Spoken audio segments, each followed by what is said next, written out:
పశ్చిమ గోదావరి జిల్లా Narsapuram municipal chairperson బర్రి Venkataramana విలేకరులతో మాట్లాడుతూ మొన్న జరిగిన అన్నా క్యాంటీన్ ప్రారంభోత్సవంలో స్థానిక ఎమ్మెల్యే మాపై చేసిన వ్యాఖ్యలను వెనక్కి తీసుకోవాలని అన్నారు. మీరు ప్రజల్లో గెలిచి ఎమ్మెల్యే ఎలా అయ్యారో మేము అలానే ప్రజల్లో గెలిచి చైర్పర్సన్ కౌన్సిలర్స్ అయ్యామని అన్నారు. ప్రభుత్వ కార్యక్రమంలో ప్రజాప్రతినిధులకు అధికారుల ప్రోటోకాల్ కల్పిస్తారు. కూటమి ప్రభుత్వం ఇది అయినప్పుడు ఏ పార్టీ నాయకులు పిలుచుకున్నారు వారిని మీరు గౌరవించుకోవాలి. అది మానేసి మాపై నింద వేయడం సరికాదని అన్నారు. మాజీ వైస్ చైర్మన్ బొల్లి మస్తాన్ మాట్లాడుతూ గౌరవప్రదమైన స్థానంలో ఉండి తోటి ప్రజాప్రతినిధులను చులకనగా మాట్లాడడం సరికాదని అన్నారు. ప్రజల నుంచి ఎన్నుకోబడ్డ ఎమ్మెల్యేగా నియోజకవర్గానికి మీరున్నారన్న సంగతి మర్చిపోయారని, ప్రతిపక్ష పార్టీని బెదిరించే విధంగా వ్యవహరిస్తున్నారని అన్నారు.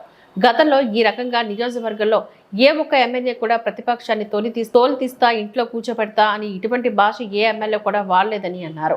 ఈ కార్యక్రమంలో వైస్ చైర్పర్సన్ నళిని, బొంతు రాజశేఖర్, జిల్లెల దిలీప్, కన్నా, కామన్, బుజ్జి, కావలి నాని, 30వ వార్డు కౌన్సిలర్, 4వ వార్డు కౌన్సిలర్ తదితరులు పాల్గొన్నారు. అంటే మేము ప్రజల నుంచి ఎన్నుకున్నాం. ఇక్కడ ఒక చైర్పర్సన్గా, అలాగే వైస్ చైర్మన్లు, ఇక్కడ వార్డు కౌన్సిలర్లు కూడా మేము ప్రజల నుంచే ఎన్నుకున్నాం. అదేవిధంగా ఆయన కూడా మాకు ఇవ్వాల్సిన ప్రోటోకాల్ అధికారులు ఇస్తారు. అంటే గవర్నమెంట్ ఉన్నా లేకపోయినా మా ప్రోటోకాల్ మాది పాటిస్తారు. మేము అక్కడ చైర్పర్సన్గా ఉన్నాం కాబట్టి అది మన ఎమ్మెల్యే గారు తెలుసుకోవాలి. అయినా అప్పటికి రాత్రి జరిగిన విషయం కూడా మీరు ప్రెస్ మీట్లో చూశారు మీరందరూ కూడా. ఆయన అంటే ఆయన చేసిన తప్పుని, ఆయన చేతకాని తనాన్ని మా మీద రుద్దుతున్నారు.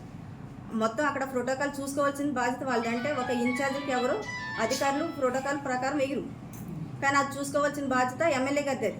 అంటే కూటమి ప్రభుత్వం నుంచి ఆయన ఎమ్మెల్యే గారు నెగ్గారు కాబట్టి ఆయన చూసుకోవాలి. కానీ అదంతా తీసుకొచ్చి మా నెత్తి మీద రుద్దుతున్నారు. ఒక వైఎస్ఆర్సీపీ చైర్పర్సన్ గారు, అలాగే కౌన్సిలర్స్ వీళ్ళందరూ చేస్తున్నారని మాట్లాడుతున్నారు. అది కరెక్ట్ కాదు. ఎందుకంటే ఒకటే సూటిగా అడుగుతున్నాను నేను ఎమ్మెల్యే గారిని. ఎందుకంటే అన్నా క్యాంటీన్ ప్రదేశంలో అప్పుడు గవర్నమెంట్ హాస్పిటల్ ఉండేది. ఆ హాస్పిటల్ ప్లేస్లో అన్నా క్యాంటీన్ని 2014లో టీడీపీ ప్రభుత్వమే, అదే మాజీ ఎమ్మెల్యే గారే బండారు మాధవనాయుడు గారు, అదేవిధంగా మాజీ మంత్రివర్యులు కొత్తపల్లి సుబ్బారాయుడు గారు కట్టించడం జరిగింది. అది కానీ అక్కడ ఆయనకి ప్రోటోకాల్, ఆయన మాట్లాడుతున్నారు కదా ప్రోటోకాల్ గురించి, కానీ ఎమ్మెల్యే గారినే నేను సూటుగా అడుగుతున్నాను అనమాట. అది కట్టించిన అప్పుడులో టీడీపీలో ఉన్న మాధవనాయుడు గారు కానీ సుబ్బారాయుడు గారు కానివ్వండి, కానీ ఆయనకి ప్రోటోకాల్ ఉందా, ఇన్విటేషన్ ఉందా, ఆయన బ్యానర్లు ఉన్నాయని నేను సూటుగా అడుగుతున్నాను.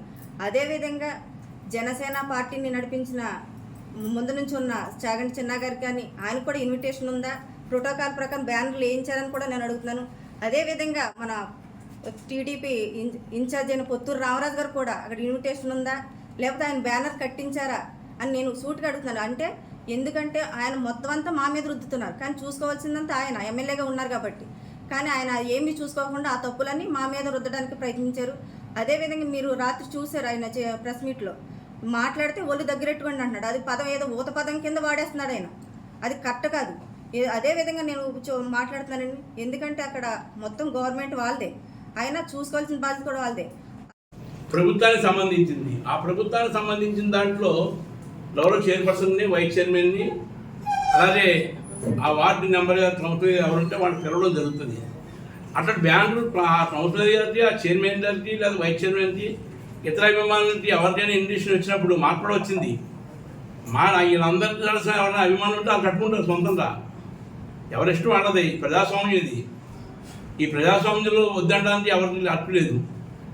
మరి నిన్న గౌరవ ఎమ్మెల్యే గారు ఆయన మున్సిపల్ ఆఫీసులో మాట్లాడిన మాటలు, నిన్న మాట్లాడిన మాటలు, ఆయన జరిగింది ఏంటి, అక్కడ అన్నా క్యాంటీన్ ప్రారంభించడానికి వచ్చి కౌన్సిలర్ నుంచి వైసీపీ నాయకులు, కౌన్సిలర్స్ వీళ్ళందరికీ కూడా ఇంత ప్రభుత్వం ఉందనే ఇరవైతున్నారు. వీళ్ళని తోలు తీసి ఇళ్లలో కూర్చోబెడతాను అనేటటువంటి పదాలు వాడుతుంటే అసలు ఏం చూసుకొని అసలు మనం ప్రజాస్వామ్యంలో ఉన్నామా లేకపోతే బ్రిటిష్ పాలనలో ఉన్నామా కూడా తెలియనటువంటి జనాలు ఎంతమందిని కూర్చోబెట్టగలుగుతారు? నరసాపురం నియోజకవర్గంలో 40,000 మంది పైసినట్టు ఓట్లు.